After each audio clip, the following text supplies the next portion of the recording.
Waste no more time arguing what a good man should be. Be one. What if I told you that the most attractive men in the room are rarely the loudest, the flashiest, or the ones desperately trying to impress? What if real attraction has almost nothing to do with looks, money, or status, and everything to do with how you carry yourself when no one is watching? You've felt it before. You walk into a room, say very little, yet people notice you. Conversations slow down. Eyes linger. Respect is given before it's requested. Not because you demanded it, but because something about your presence feels grounded, calm, and unshakable. That's not confidence you perform. That's confidence you embody. Stoicism understood this centuries ago. The Stoics taught that true power, true magnetism, comes from self-mastery, emotional discipline, inner calm, and quiet certainty. And when a man lives this way, attraction becomes effortless. You don't chase attention. Attention finds you. In this video, I'll break down 9 unmistakable signs that reveal you're already a highly attractive man, even if you've never thought of yourself that way. Some of these signs are subtle, others are confronting. All of them are powerful. Watch this video till the very end, because the final sign is the one most men completely overlook. And once you understand it, the way people respond to you will never be the same. Number 1, you remain calm under pressure while others seek control. There is a quiet authority that settles around you when pressure rises and you don't rush to dominate it. Most people panic internally the moment things feel uncertain. They tighten their grip, raise their voice, over-explain, overreact. You don't. You slow down, you breathe. And that alone makes you different. Wrote, be like the rock that the waves keep crashing over. It stands unmoved and the raging of the sea falls still around it. That image matters because attractiveness, at its core, is not about forcing outcomes. It's about stability in the middle of chaos. When you remain calm while others scramble for control, your presence communicates something words never could. You are not threatened by pressure. This kind of calm is not passive, it's trained. It comes from knowing what is yours to govern and what is not, and refusing to waste energy pretending otherwise. The Stoics never taught emotional suppression, they taught emotional mastery. There's a difference. Suppression is tension. Mastery is ease. When stress appears, you don't immediately try to bend reality to your will. You observe it, you accept it, and then you respond deliberately. Epictetus put it bluntly, if you want to improve, be content to be thought foolish and stupid. In other words, stop needing to look powerful. The need to control is often the loudest sign of insecurity. Your calm signals the opposite. You should understand this clearly. People are drawn to emotional steadiness the same way they are drawn to warmth in the cold. When pressure hits and you don't spike, don't rush, don't seek reassurance, don't demand compliance, something in you reads as grounded, safe, solid, and paradoxically powerful. You don't chase certainty, you create it internally. That's what makes your calm attractive. It's not performative, it's functional. But this doesn't happen by accident. You have to train your nervous system to tolerate discomfort without immediately reaching for control. Start with this habit. When tension shows up, do nothing for 5 seconds. Nothing. No mental story, no internal commentary. Just notice your breath. Pressure often tricks you into believing that immediate action equals strength. It doesn't. Disciplined delay is strength. Seneca wrote, "The greatest remedy for anger is delay." That applies to fear, frustration, and insecurity as well. Delay breaks the reflex to control. Another shift you must make is internalizing where real authority comes from. Authority is not loud, it's not urgent, it's not reactive. Reminded himself, never let the future disturb you.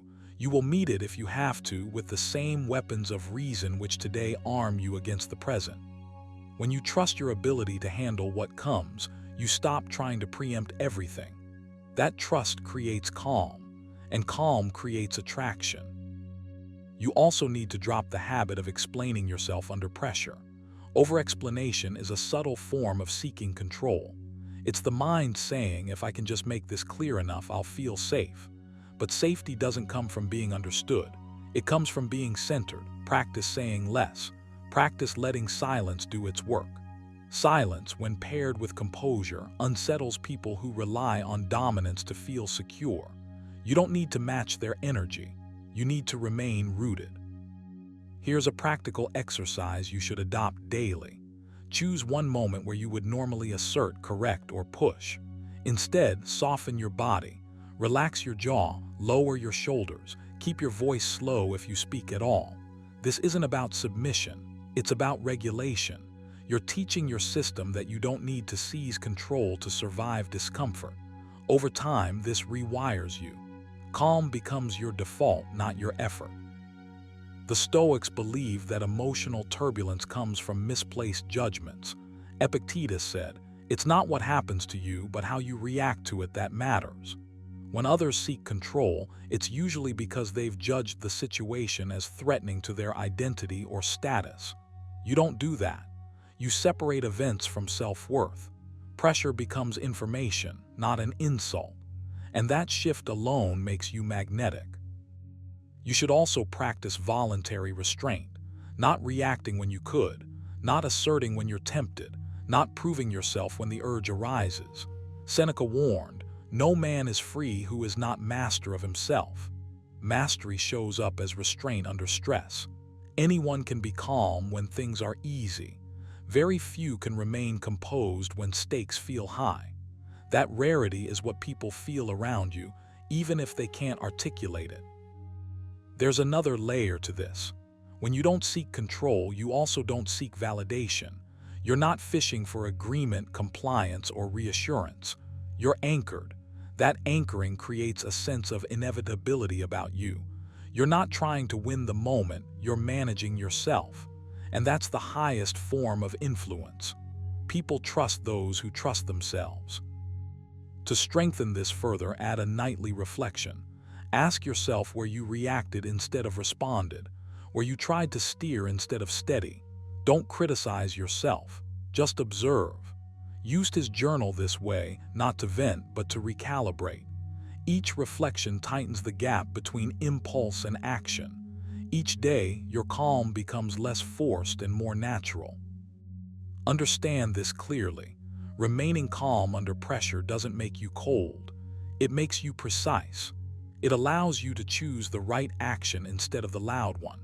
And in a world full of men trying to dominate situations, the one who doesn't need to stands out immediately. Your calm says, "I'm not afraid of losing control because I don't need to control what isn't mine." So train this, protect it, practice it daily. When pressure rises, don't rise with it. Sink into yourself. Let others rush. Let them tighten. Let them overplay their hand. You stay steady. As said, the best revenge is to be unlike him who performed the injury. In this case, the best signal of attractiveness is to be unlike those who crumble under stress. When you live this way, people feel it. They may not know why, they may not name it, but they'll sense it. Calm is contagious, and when it's rooted in Stoic discipline, it becomes one of the most powerful forms of attraction you can develop. Number 2, you don't chase validation. You choose self-respect. There's a quiet power that settles in the moment you stop asking to be seen and start deciding who you are willing to be. That's where real attraction begins. Not in approval, not in applause, not in someone else's reaction, but in self-respect that doesn't negotiate. The Stoics understood this deeply. Epictetus said, "If you seek tranquility, do less, or rather do what's essential."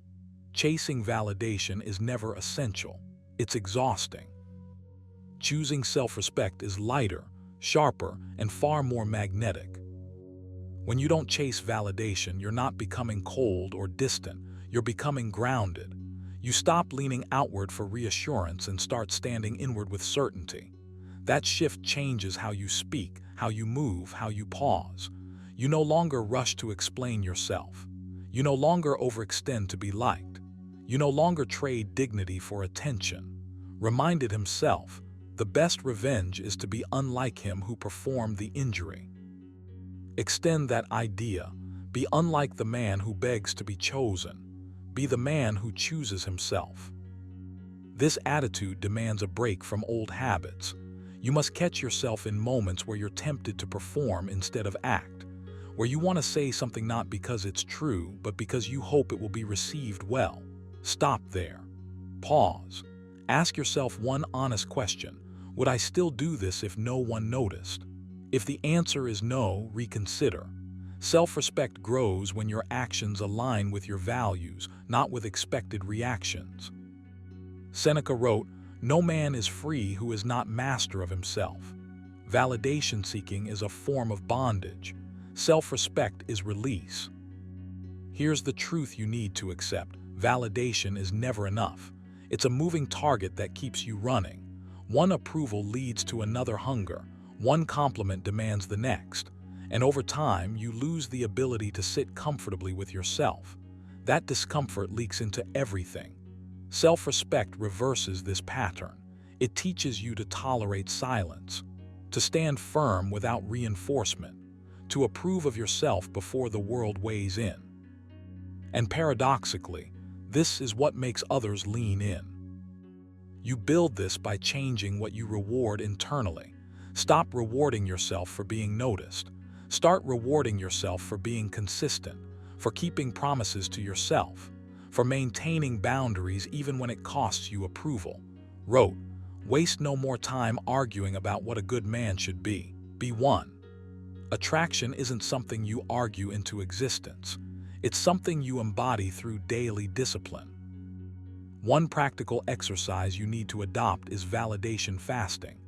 Choose a set period, start small, and intentionally stop seeking feedback, reassurance, or confirmation. No checking reactions, no fishing for responses, no mental rehearsing of how you're being perceived.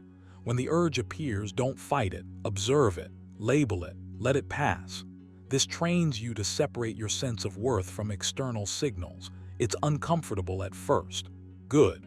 Growth often is. Another exercise is value alignment journaling.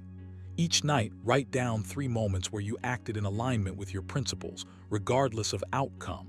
Not wins, not praise, alignment.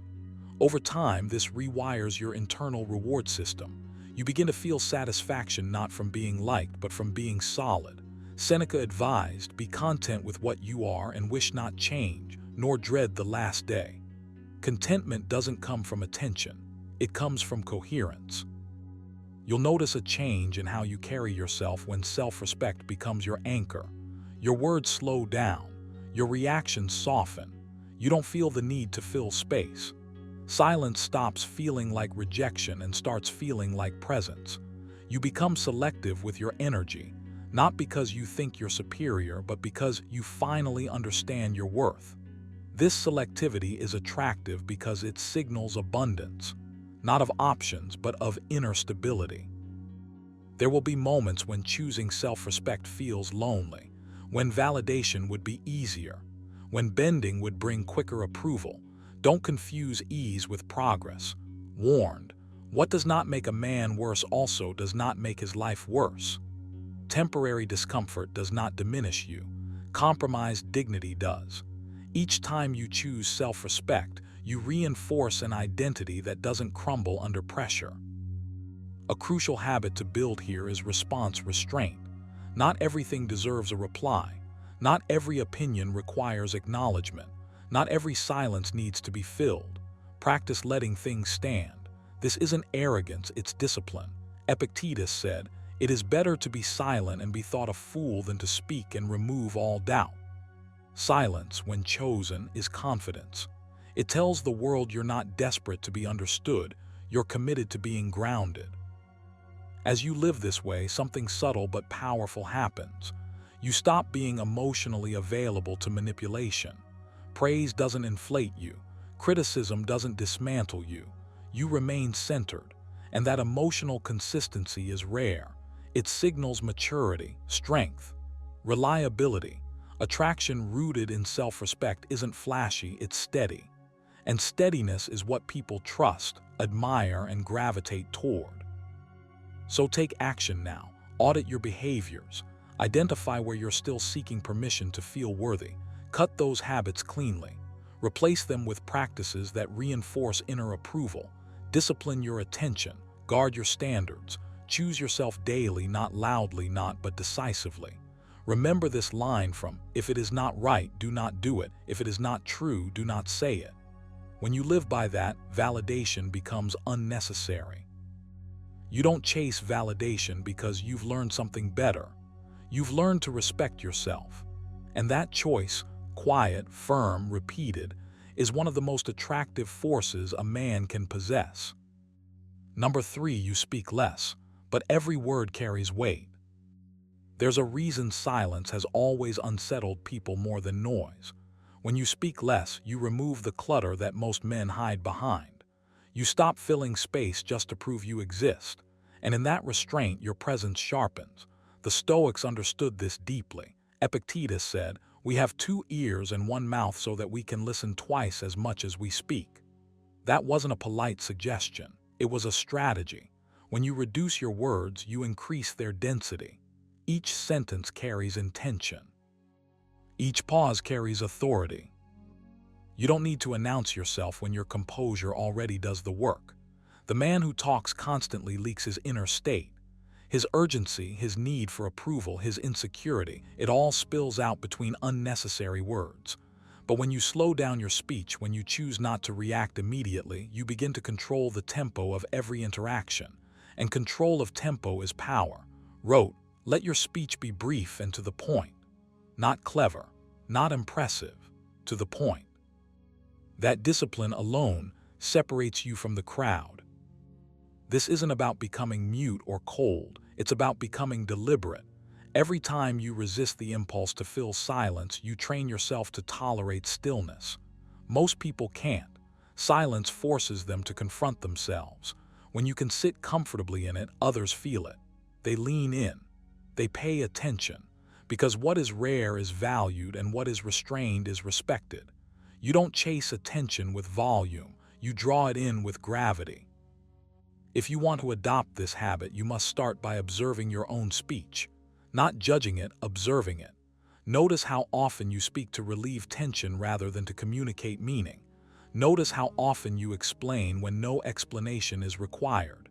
Seneca warned, "Nature has given us 1 tongue and 2 ears." Yet most men reverse that ratio. Your first task is to restore it.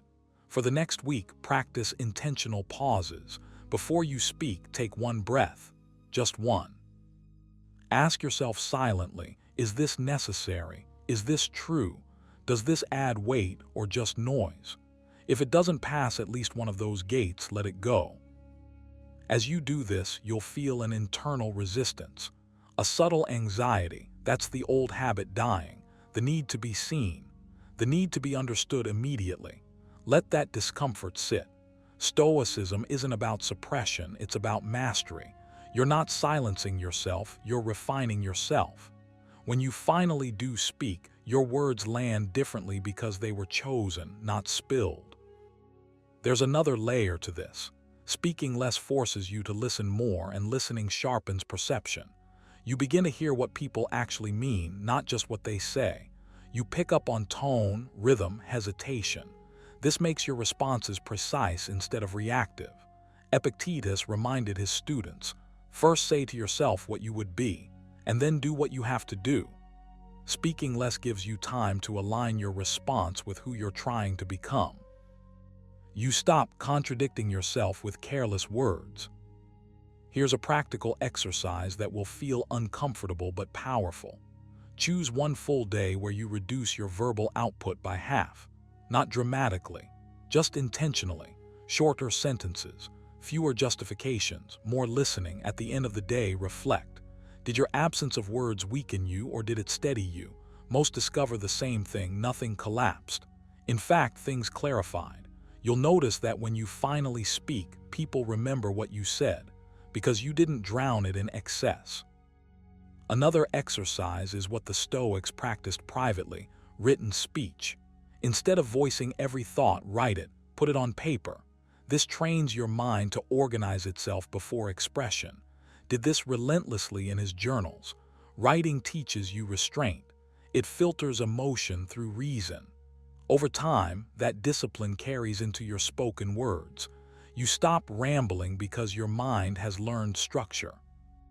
You should also train your tone, not louder, calmer, slower. A measured pace signals self-command. Rushed speech signals inner pressure. Seneca said, "A wise man speaks calmly and listens carefully." Calm speech isn't passive, it's anchored. Practice lowering your speed slightly. End sentences cleanly. Let silence follow. Don't rush to fill it. Let others respond to you. This shift alone changes how you're perceived. There will be moments when silence is mistaken for disinterest or distance. Let that happen. You're not here to manage interpretations. You're here to live in alignment. The Stoics never optimized for popularity. They optimized for virtue and clarity. And clarity is attractive because it feels safe, grounded, unshakable. When your words carry weight, it's because they're backed by consistency. You don't contradict yourself. You don't overpromise. You don't speak emotionally and regret it later. That reliability builds quiet respect. Another habit to adopt is removing verbal excess like exaggeration, filler phrases, and emotional dramatization. Speak plainly, speak cleanly. Precision is attractive because it signals confidence. You don't need decoration when substance is present. Reminded himself, waste no more time arguing about what a good man should be. Be one. The same applies to speech. Waste no more words trying to sound impressive. Be clear. At the end of each day, run a simple review. Ask yourself, where did I speak from impulse instead of intention? Where did silence serve me better than words? This isn't self-criticism, it's refinement. Over time, you'll notice that your internal dialogue becomes quieter too. Less noise inside leads to fewer unnecessary words outside. And that inner stillness, felt before it's seen, is one of the most compelling signals a man can give off. The paradox is this: when you stop trying to be heard, you're finally listened to. When you stop flooding conversations, your presence becomes unmistakable. Your words don't compete, they arrive. And when they do, they stay. This is why speaking less is not weakness. It's restraint sharpened into strength. So begin today. Slow your speech. Choose silence when words add nothing. Let your thoughts mature before you release them. Practice pauses. Write more than you talk. And remember this line from Epictetus: if you want to improve, be content to be thought foolish and stupid. Silence may be misunderstood at first. Let it be. In time, the weight of your words will explain everything. Number 4. You are comfortable walking away from what disrespects you. There's a quiet power in knowing when to leave. Not storming out, not making speeches, not demanding explanations, just leaving, calmly, cleanly. That ability alone places you in a different category of men. Most people stay where they feel diminished because they confuse endurance with strength. Stoicism teaches the opposite. Wrote, "The best revenge is not to be like your enemy." Walking away from disrespect isn't avoidance, it's alignment. It's you refusing to let your inner state be negotiated by someone else's behavior.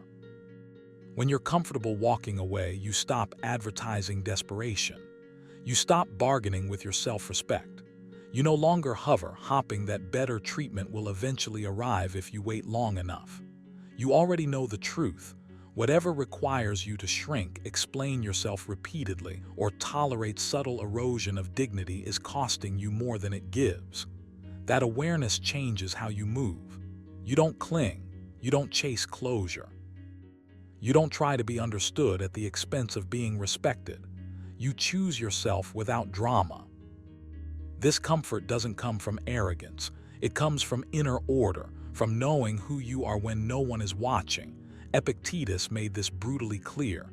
If you wish to be respected by others, you must respect yourself. That respect shows up in your thresholds, in what you allow once, in what you never allow twice. You don't need to threaten consequences. Your boundaries are enforced by your willingness to leave. That's why they work. You should understand something important here. Walking away doesn't mean you feel nothing. It means you don't let emotion override judgment. Stoicism never asked you to be numb. It asked you to be sovereign. Seneca wrote, "He who is brave is free." Freedom begins the moment you realize that staying in disrespect is a choice, not a trap. And once you see that clearly, staying becomes unbearable. This is where attraction enters the conversation. People are drawn to those who are not dependent on approval. When you're willing to walk away, you signal abundance, not of options, but of self-worth. You communicate without words that your peace is not up for negotiation, that you don't fear loss more than you fear self-betrayal, and that kind of presence is rare. Most men tolerate small violations until they become large ones. You don't. You exit early, quietly, intact. To build this trait deliberately, you need to start by defining your non-negotiables. Not in vague terms, be precise. Write them down. Ask yourself what behaviors drain you, diminish you, or require you to abandon your values. Don't moralize them, just observe. Advised, be clear and precise in your thinking. Clarity removes confusion. Confusion is what keeps people stuck. Next, practice micro-detachments. This is crucial. Every day, notice where you're tempted to over-explain, overstay, or overgive to maintain harmony. Pause, pull back slightly, not to punish, but to recalibrate. This trains your nervous system to understand that distance is not danger, that withdrawal can be an act of self-respect, not rejection. Over time, this rewires your instincts. You stop clinging automatically. Another exercise you should adopt is silent enforcement. No speeches, no ultimatums, no emotional monologues. When something crosses your line, your response is simple: reduced access, less availability, less engagement, less investment. Epictetus warned against emotional theatrics when he said, "Don't explain your philosophy, embody it." Walking away is embodiment. It speaks in a language everyone understands. There will be moments when doubt creeps in, when your mind whispers that maybe you were too harsh, too quick, too rigid. This is where Stoic reflection matters. Ask yourself one question only: did staying require me to abandon myself? If the answer is yes, the doubt dissolves. Self-respect always costs something up front, but it saves you exponentially over time. You should also train your identity around sufficiency. The more complete your inner life becomes, the easier walking away feels. When you rely on others to fill internal gaps, leaving feels like loss. When you are already full, leaving feels like maintenance. Seneca wrote, "The happy man is content with his present lot, no matter what it is." Contentment isn't complacency, it's independence. A powerful nightly practice is this: before sleep, review moments where you upheld your standards and moments where you compromised them. Don't shame yourself, just notice. Then ask, what did I gain by staying? What did I lose? Over time, patterns become obvious, and once they're obvious, they become impossible to ignore. Here's the deeper truth most people miss. Walking away isn't about them changing. It's about you staying consistent. You don't leave to teach lessons. You leave because staying would teach you the wrong one. Reminded himself, waste no more time arguing about what a good man should be. Be one. A good man doesn't beg for dignity. He preserves it. As this habit strengthens, you'll notice a calm detachment in yourself. You stop fearing outcomes. You stop measuring your worth by how long you're tolerated. You become selective, not cold. Present, but not needy. This balance is magnetic, not because it's calculated, but because it's grounded. So start now. Define your standards. Practice distance without guilt. Enforce boundaries without explanation. Reflect daily. Strengthen your inner life until walking away feels natural, not forced. This is one of the clearest signs of a highly attractive man, not the ability to hold on, but the wisdom to let go. And remember this final Stoic truth from Epictetus: Freedom is the only worthy goal in life. It is won by disregarding things that lie beyond our control. Disrespect is one of those things. When you can walk away from it without hesitation, you don't just become attractive, you become unshakable. Number 5, you act with quiet confidence, not loud dominance. There's a certain kind of strength that never announces itself. It doesn't rush into rooms. It doesn't compete for attention. It doesn't need to correct, dominate, or perform. You feel it before you understand it. And if you're honest with yourself, you already know the difference between that kind of presence and the noisy imitation most people confuse for confidence. The Stoics understood this distinction deeply.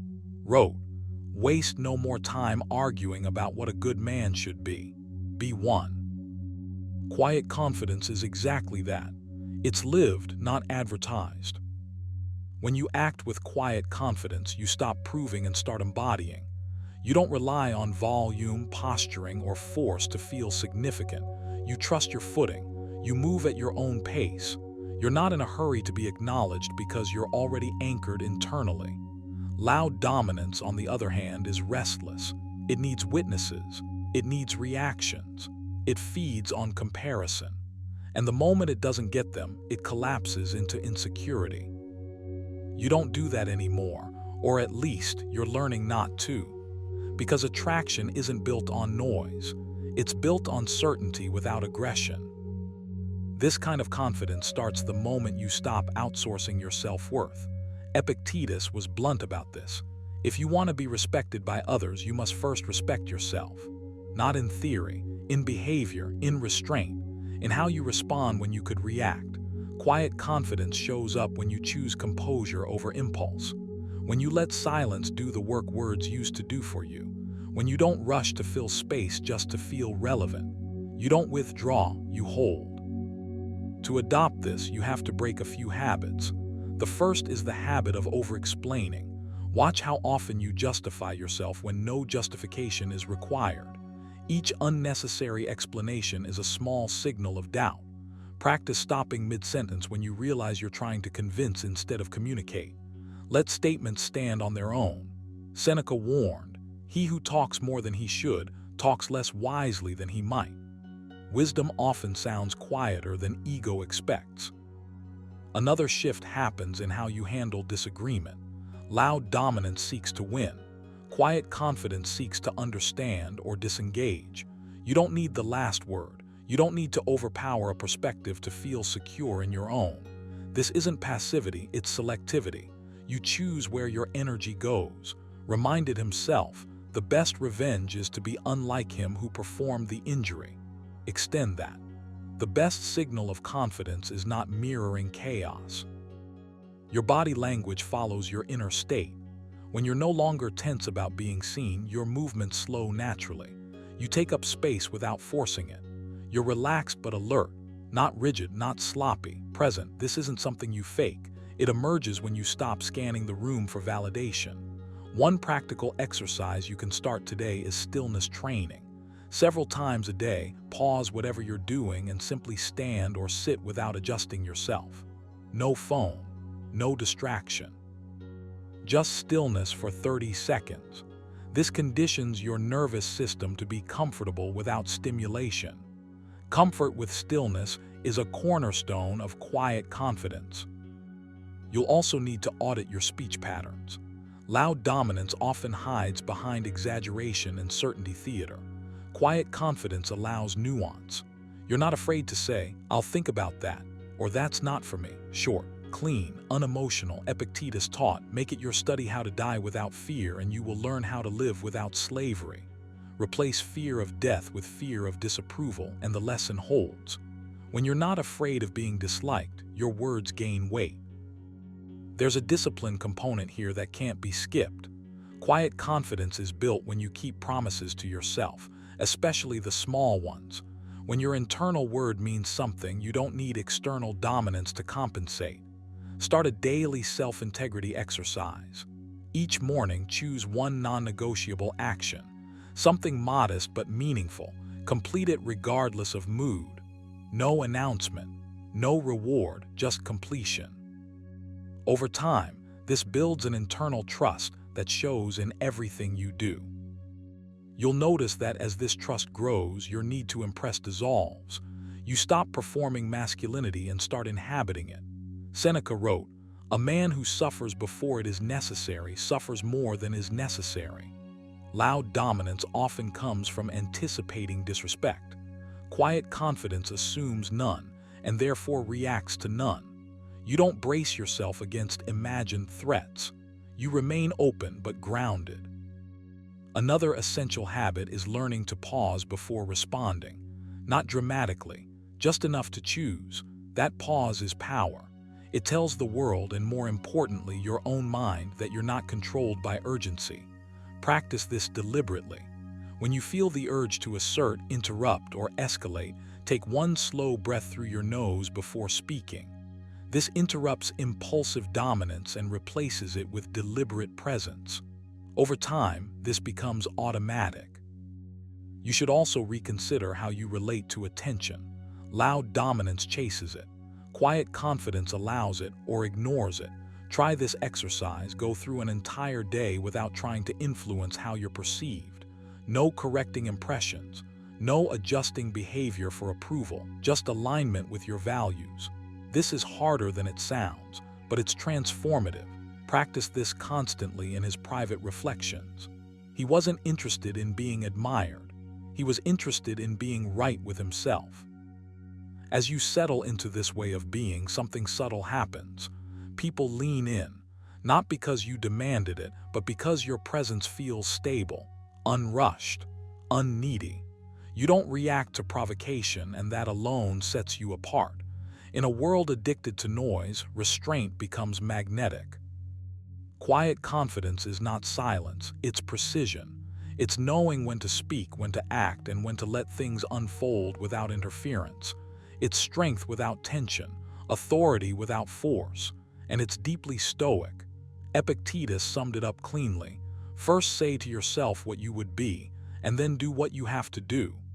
When you live that way, dominance becomes unnecessary. So train your restraint. Simplify your responses. Strengthen your inner discipline. Let your actions speak without commentary. This is not about shrinking. It's about condensing power until it's unmistakable. When you move like this, you don't need to be loud to be felt. Number 6, you control your emotions instead of displaying them. There's a quiet power in a man who feels deeply but doesn't leak those feelings into the world. Not because he's numb, not because he's afraid, but because he understands something most people never learn, that emotions are raw material, not commands. The Stoics were clear about this long before modern psychology tried to rename it. Wrote, "You don't have to turn this into something. It doesn't have to upset you." That sentence alone can change how you move through life if you let it. Because the moment you stop displaying every emotion you feel, you stop handing the steering wheel to impulse. Controlling your emotions doesn't mean suppressing them. That's weakness disguised as toughness. Real control is awareness paired with restraint. You notice the surge, you feel it fully, and then you decide calmly what deserves expression and what doesn't. This is where attraction quietly forms. People feel safe around a man who isn't ruled by emotional weather. They trust his steadiness. They sense his depth without being drowned by it. Epictetus put it simply, "No man is free who is not master of himself." Emotional mastery is freedom in its most visible form. You become more attractive the moment your inner world stops spilling into every interaction.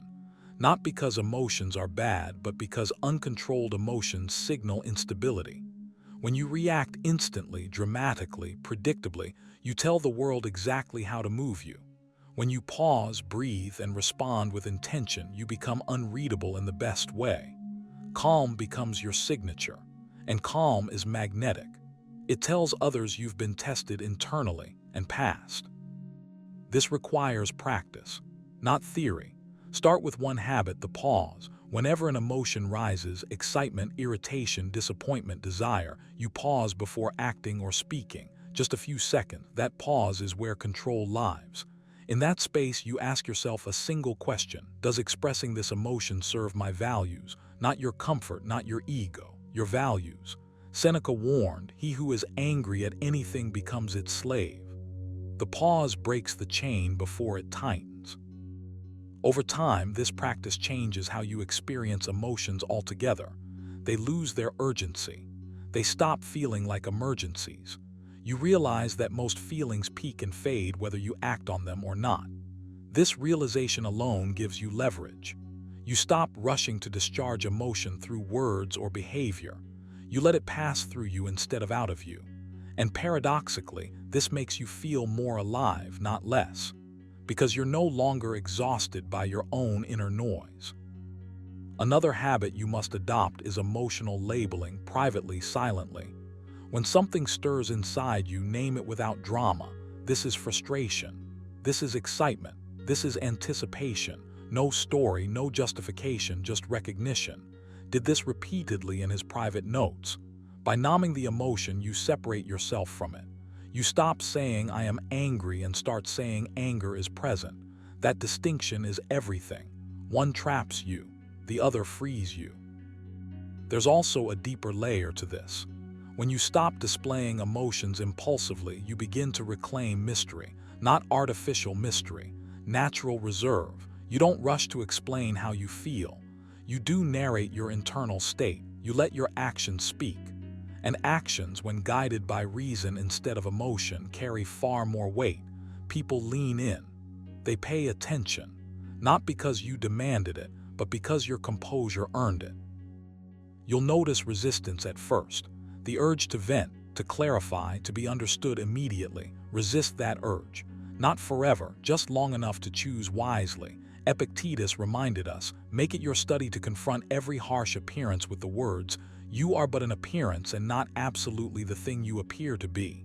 Emotions are appearances, powerful ones, but still appearances. You don't have to obey them. Here's a practical exercise to build this muscle. At the end of each day, replay moments where emotion tried to take over. Don't judge yourself. Just observe.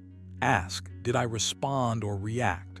If you reacted, ask a second question. What would restraint have looked like? This isn't self-criticism.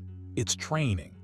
Emotional control is learned the same way physical strength is, through repetition and reflection. Another exercise is voluntary emotional restraint.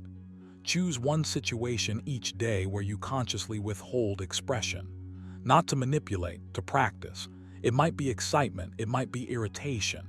You feel it fully, but you don't display it. You breathe. You stay present. This teaches your nervous system that silence is safe.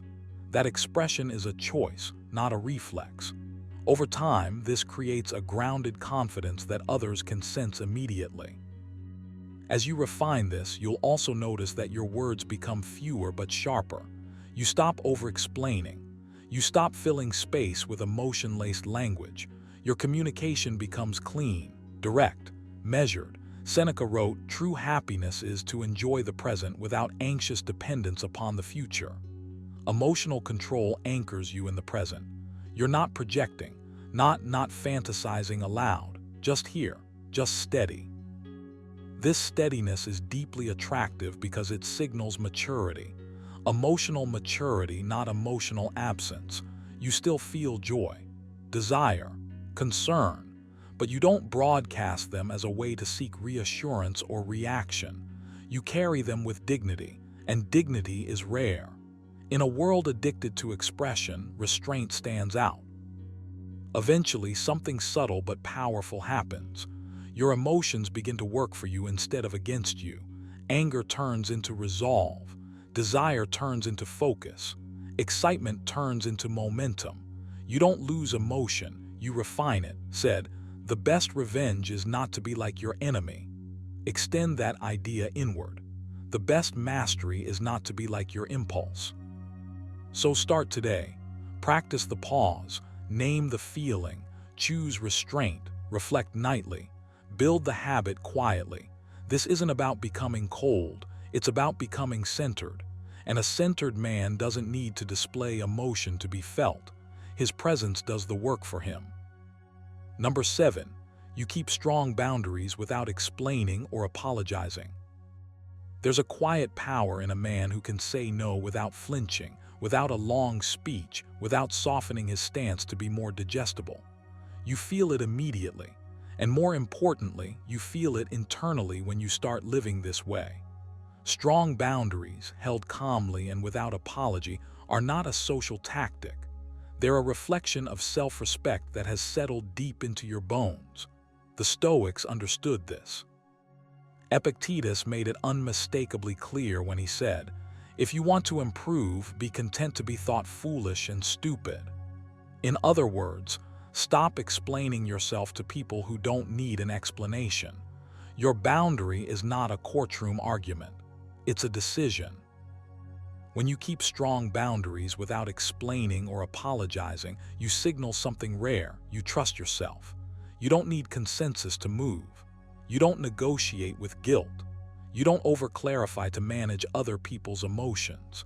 This doesn't make you cold. It makes you grounded. And grounded men are magnetic because they're not reaching outward for permission to exist as they are. You're not trying to be understood by everyone. You're trying to be aligned with yourself. That alignment is felt long before it's spoken. Most men weaken their boundaries not because they're kind, but because they're uncomfortable with tension. They rush to explain, justify, soften, reassure.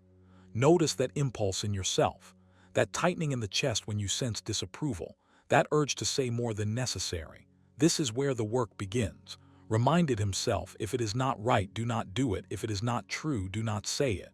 He didn't add, unless someone feels bad. When your boundary is right and true, silence is enough. Start practicing restraint in your words. This is a discipline. The next time you decide on something internally, let that decision stand on its own.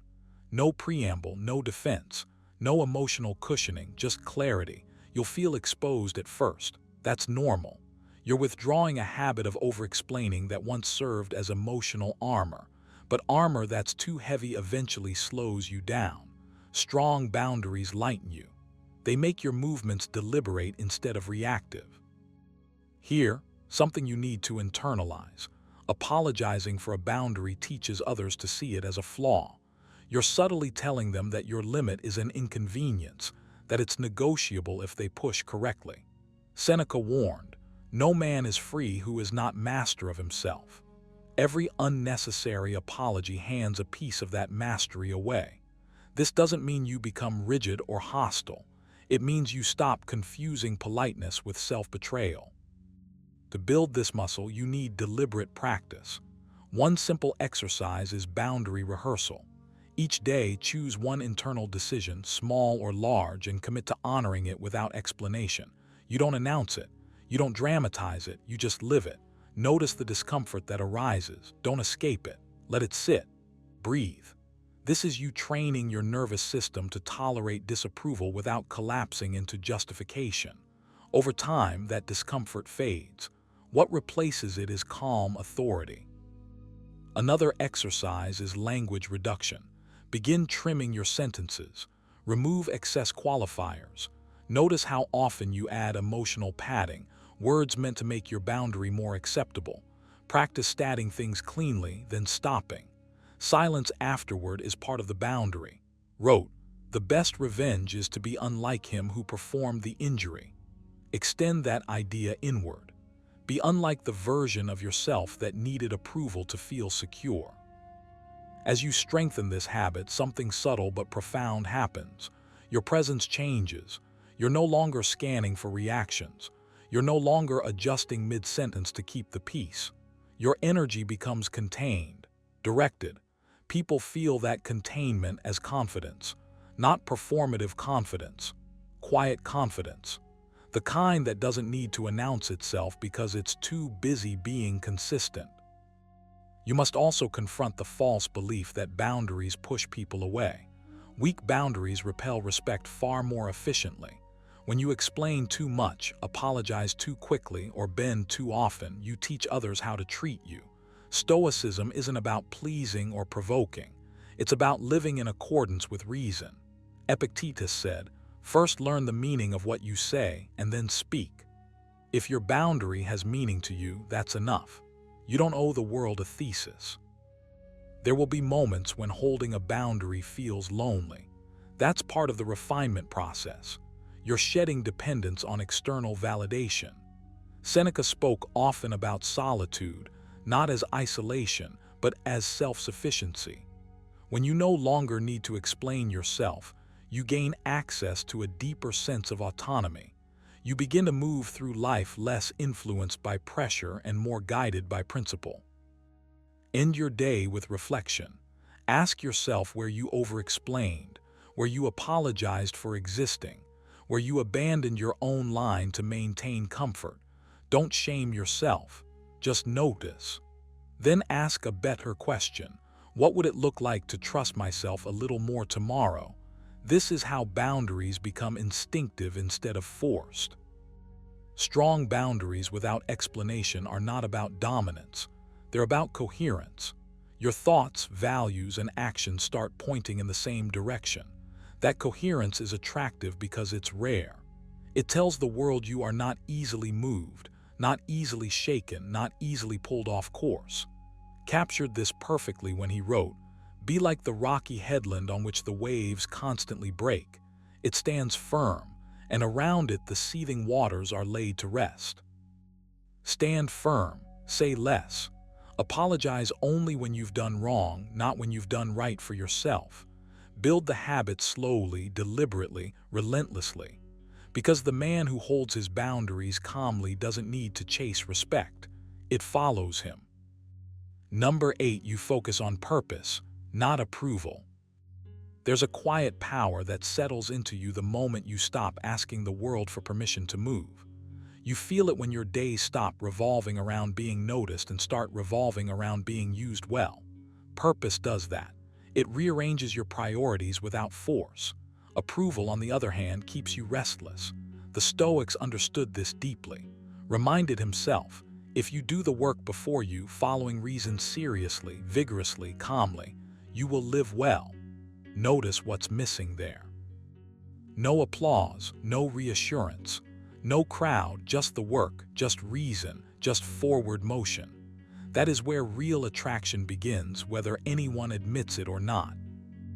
When you focus on purpose, something fundamental shifts in your posture toward life. You stop scanning faces for validation. You stop adjusting yourself mid-sentence to be more agreeable. You stop explaining your choices to feel safe. Not because you've hardened, but because you're anchored. Your energy no longer leaks outward. It circulates inward, then moves forward. Purpose gives you direction, and direction makes you compelling in a way charm never can. Epictetus said it cleanly. If you want to improve, be content to be thought foolish and stupid. That's the cost of purpose, temporary misunderstanding, and the reward is long-term gravity. This isn't about becoming cold or detached. It's about becoming occupied. When your mind is filled with meaningful effort, there's no room left for approval seeking. You're too busy building, refining, disciplining. You start waking up with intent instead of anticipation. You don't ask, who will notice me today? You ask, what deserves my best effort today? That single question pulls you out of insecurity and into self-respect. And self-respect is magnetic, not loud, not performative.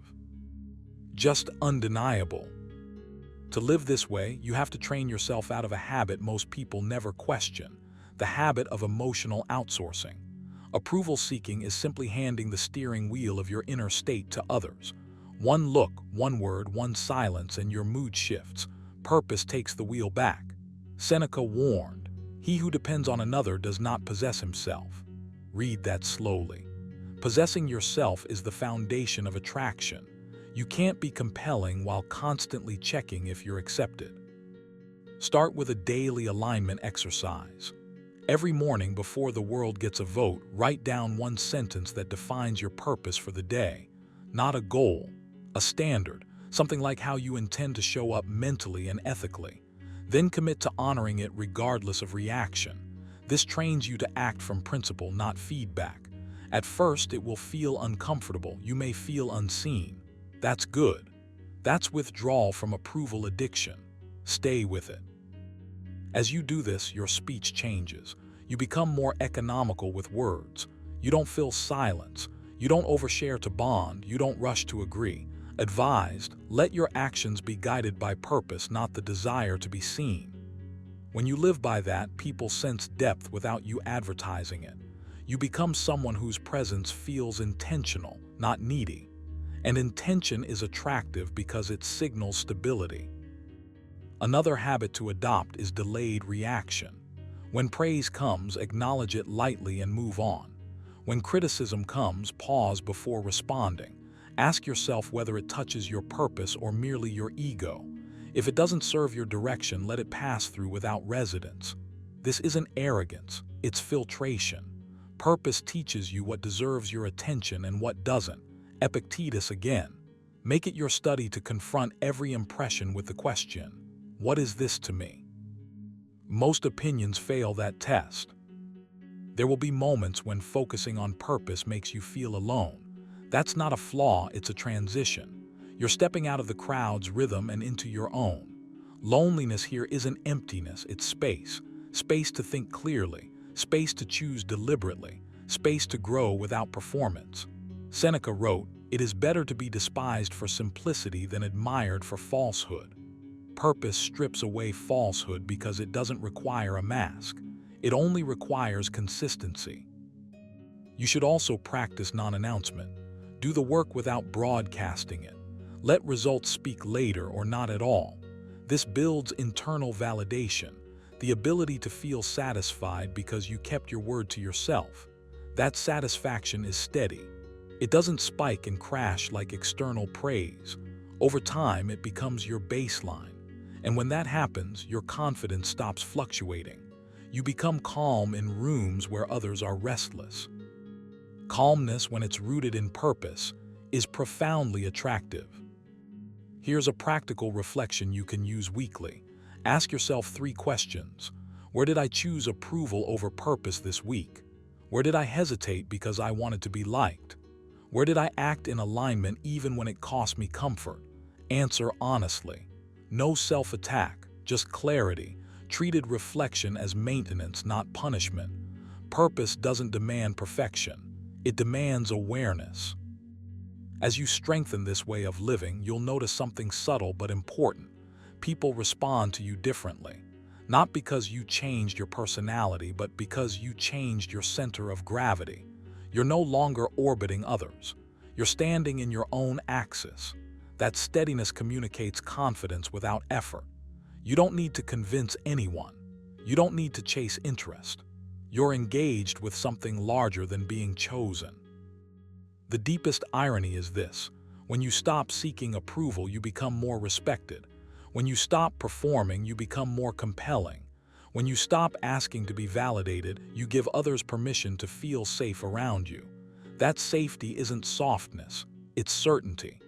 Seneca captured it perfectly. No man is free who is not master of himself.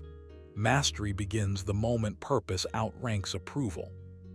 So commit today. Choose a direction that aligns with your values and move toward it without waiting for applause. Guard your attention. Reduce your explanations. Practice acting from principle. Let your fulfillment come from progress, not praise. This is not a trick, it's a discipline. And when you live this way long enough, attraction becomes a byproduct, not a pursuit. Number 9, you are at ease with solitude and unafraid of loss. There is a quiet strength in you when solitude no longer feels like punishment but like home. Most people run from being alone because silence forces them to hear themselves. You don't. You sit comfortably in that space. You think, you observe, you recalibrate. The Stoics understood this deeply. Reminded himself, the mind is its own place and in itself can make a heaven of hell, a hell of heaven. When you are at ease with solitude, it means your inner world is not hostile territory. And that alone makes you rare. Being unafraid of loss flows naturally from this. When you are complete within yourself, nothing external feels like oxygen. You enjoy people, experiences, connection, but you don't cling, you don't grasp. You don't negotiate your self-respect to keep what was never guaranteed. Epictetus was blunt about this. Never say about anything, "I have lost it, but I have returned it." Sit with that idea. Returned it. That mindset changes everything. Loss stops feeling like theft and starts feeling like movement. And a man who understands this cannot be cornered emotionally. This attitude doesn't make you cold, it makes you grounded. You stop confusing attachment with depth.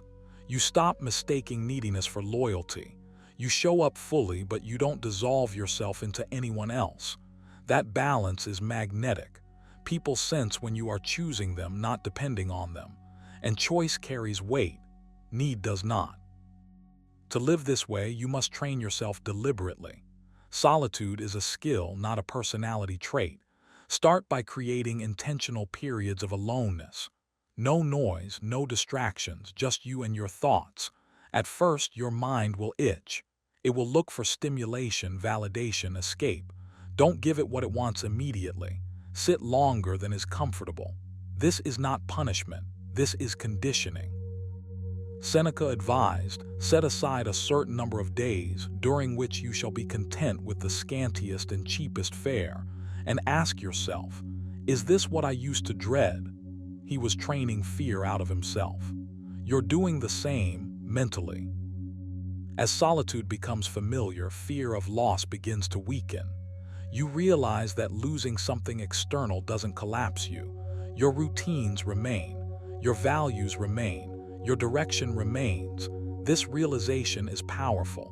It changes how you move. You stop. You stop chasing closure. You stop bargaining for reassurance. You understand that what leaves was never anchored to your core anyway. Here's a practical exercise you should adopt: negative visualization. The Stoics practiced this not to become pessimistic, but to become resilient. Briefly imagine the absence of things you value, not with drama, but with clarity. Then remind yourself that even in that state, you would still possess your character, your discipline, your ability to act rightly. This strips loss of its imagined terror. Wrote, begin the morning by saying to thyself, "I shall meet with busybody, the ungrateful, arrogant." He wasn't being cynical, he was rehearsing steadiness. Another habit you need is reducing emotional dependency in your language. Listen to how you speak internally. Do you say, "I can't without this," or "I need this to feel whole"? Catch those phrases. Replace them. Say instead, "I prefer this, but I am not defined by it." Words matter. They shape your nervous system. Over time, this rewiring makes you calmer under pressure and more centered in uncertainty. When you are unafraid of loss, you also become honest. You no longer agree just to preserve peace. You no longer tolerate what violates your standards just to avoid absence. This honesty is not aggressive, it's clean, it's precise, and it signals self-respect. Seneca said, "He who is brave is free." Freedom here is emotional. You're not imprisoned by the fear of being alone, so you don't betray yourself to avoid it. There will be moments when detachment feels misunderstood. Let that happen. You are not here to be universally comforting. You are here to be solid. When you stop fearing loss, you stop radiating desperation. Your presence becomes lighter, more deliberate. You give attention without trying to secure it in return. This is what people often mistake for confidence, but it's deeper than that. It's self-sufficiency. To reinforce this, practice voluntary letting go, not dramatically, subtly. Step back from situations where your value is not reciprocated internally, not with anger, with calm withdrawal. This teaches your mind that separation is survivable and often clarifying. Epictetus warned, if you are ever tempted to look for outside approval, realize that you have compromised your integrity. Let that line guide you when attachment whispers too loudly. Nightly reflection will anchor this attitude. Before sleep, ask yourself, did I act today from fear of loss or from inner alignment? Where did I cling? Where did I stand firm? No self-attack, just awareness. Over time, you'll notice patterns dissolve. Fear loosens its grip when it's seen clearly. As solitude becomes strength and loss becomes neutral, your energy shifts. You're no longer trying to hold onto people, moments, or outcomes. You're fully present yet unattached. That paradox is powerful. It creates a calm gravity around you. You don't rush. You don't plead. You don't chase what resists you. You allow life to move, and you move with it, not against it. Captured this perfectly. Accept the things to which fate binds you and love the people with whom fate brings you together, but do so with all your heart. Notice the balance. Accept, love, but do not cling. When you live this way, you become quietly attractive, not because you seek admiration, but because you no longer need it. So build your comfort with solitude. Train your mind against the fear of loss. Detach without withdrawing. Stand alone without isolating. This is not emptiness, it's fullness. And a man who is full within himself is impossible to manipulate, impossible to corner, and impossible to forget. If you've made it this far, understand this.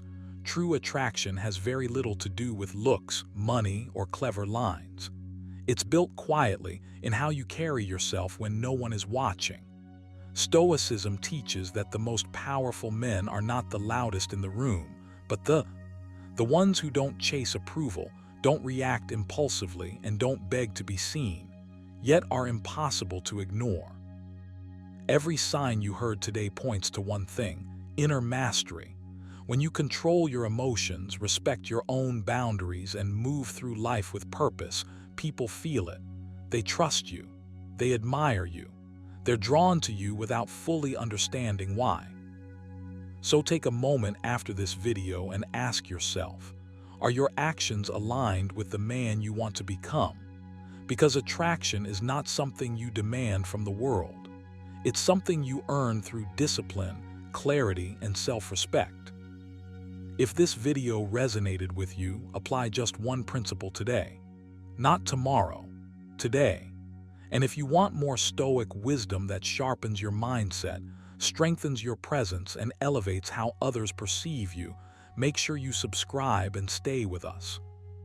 Remember, be unshaken, be deliberate, and let your character do the talking.